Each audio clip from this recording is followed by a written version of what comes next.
안녕하세요. 그 따뚜르브로 만든 산화질소 보충제 있잖아요. 그거 이제 막 드시기 시작했을 때 몸에서 여러 반응이 나타날 수 있다고 하던데 흔히 호전 반응이라고 부르는 거요.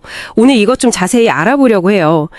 보내주신 자료 보면요. 특히 관절염이나 고혈압, 당뇨 같은 만성질환 있는 분들이 경험할 수 있는 증상들, 또 왜 그런지, 어떻게 하면 좋은지 이런 내용이 담겨 있더라고요. 자, 이 반응들, 이게 진짜 뭘 의미하는 건지, 우리 몸이 보내는 신호는 또 뭔지 한번 같이 파헤쳐 보죠. 바로 시작할까요? 이 자료를 보니까요. 접근 방식이 좀 흥미로워요. 이 반응들을요. 몸이 대청소를 시작하는 신호다. 이렇게 본다는 거죠. 그러니까 혈액순환이 막 좋아지면서 그동안 막혀있던 곳들이 뚫리고 노폐물이 빠져나가고 그럴 때 두통이나 어지러움, 피곤함, 심지어 관절 통증 같은 게 일시적으로 나타날 수 있다. 이런 설명이에요. 네, 맞습니다. 그리고 이 모든 반응의 그 핵심에는 산화질소가 있다고 봐요. 이 자료에서는요, 따뚜룹에서 나온 그 산화질소가 혈관을 넓혀주잖아요. 이게 혈관 확장인데, 그렇게 혈류가 갑자기 좋아지니까 몸이 거기에 적응하면서 이제 치유나 해독 같은 걸 시작한다는 거죠. 그래서 여러 반응이 나온다. 이렇게 해석을 하고 있어요. 이걸 그래서 호전 반응이라고 부르는 거고요. 그러니까 몸이 좋아지는 중에 잠깐 불편한 거다. 이런 뉘앙스죠. 아, 호전이요. 좋아지는 과정이다. 그럼 구체적으로 어떤 반응들이 있는지 좀 볼까요? 제일 흔한 것 중 하나가 두통 같아요. 자료에서는 혈류량이 늘어나니까 머리 쪽 압력이 일시적으로 살짝 높아져서 그럴 수 있다. 이렇게 설명하네요. 네, 그렇죠. 그리고 여기서 두안조결 원리도 잠깐 언급하는데요. 머리는 차갑게, 발은 따뜻하게 하는 거잖아요. 산화질소가 이제 혈액순환을 원활하게 하니까 머리 쪽 열은 좀 내리고 몸 전체는 따뜻하게 유지하는데 도움을 줄 수 있다. 이런 맥락으로 이해하면 될 것 같아요. 그렇군요. 그럼 어지러움은요? 이것도 좀 비슷할 것 같은데요? 네, 이것도 혈관 확장이랑 관련이 깊다고 봅니다. 혈관이 넓어지니까 일시적으로 혈압이 좀 떨어질 수 있거든요.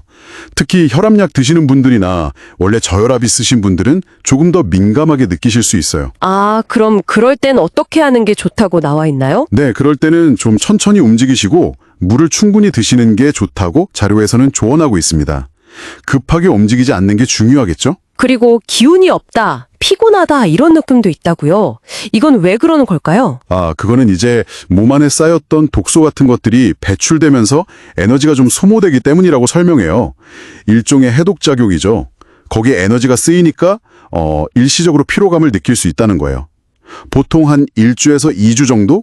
그 정도 갈 수 있다고 하네요. 생각보다 길 수도 있네요. 관절 아프신 분들은 통증이나 열감이 더 심해진다는 얘기도 있던데요. 이건 좀 걱정될 수도 있을 것 같아요. 네, 그럴 수 있죠.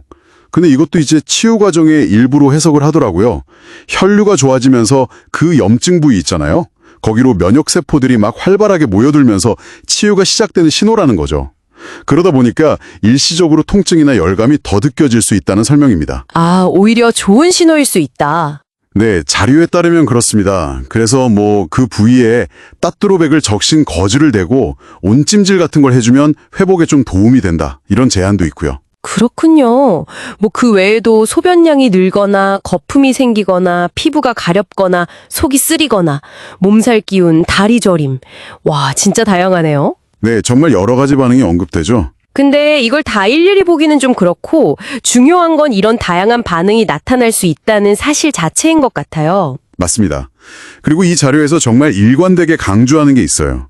이런 반응들이 부작용이 아니라는 거예요.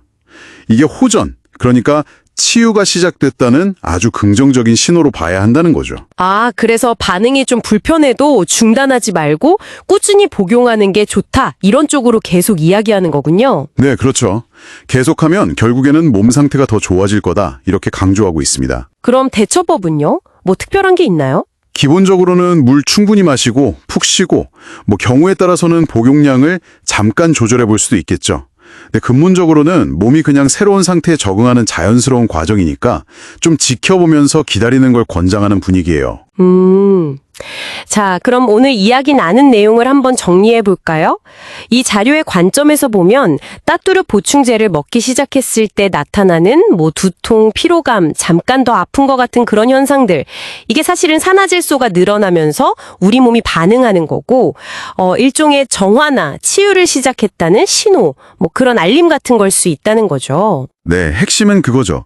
이걸 그냥 문제다 이렇게만 보지 말고 내 몸에서 뭔가 변화가 일어나고 있구나. 이런 신호로 받아들이는 관점이에요. 자료에서도 강조하듯이 왜 이런 반응이 나타나는지 그 배경을 이해하는 게 이런 경험을 좀 더 편안하게 받아들이고 관리하는 데 도움이 될 수 있겠죠. 네, 맞는 말씀이네요. 마지막으로요, 이런 생각을 한번 해보면 어떨까 싶어요. 이 자료는 산화질소가 혈액순환이랑 해독에 영향을 줘서 이런 반응들이 나타난다고 설명을 하잖아요. 그렇다면 혹시요, 우리가 일상에서 하는 다른 변화들도 예를 들어서 운동을 꾸준히 시작한다거나 식단을 확 바꾼다거나 했을 때도요, 그런 것들도 혈액순환이나 해독 과정에 영향을 줄 텐데 그때도 우리 몸이 이런 거랑 비슷하게 아니면 좀 더 알아채기 어렵게 어떤 신호들을 계속 보내고 있지는 않을까요? 한 번쯤 스스로 몸의 소리에 귀 기울여 보시는 것도 재미있는 탐구가 될 것 같습니다.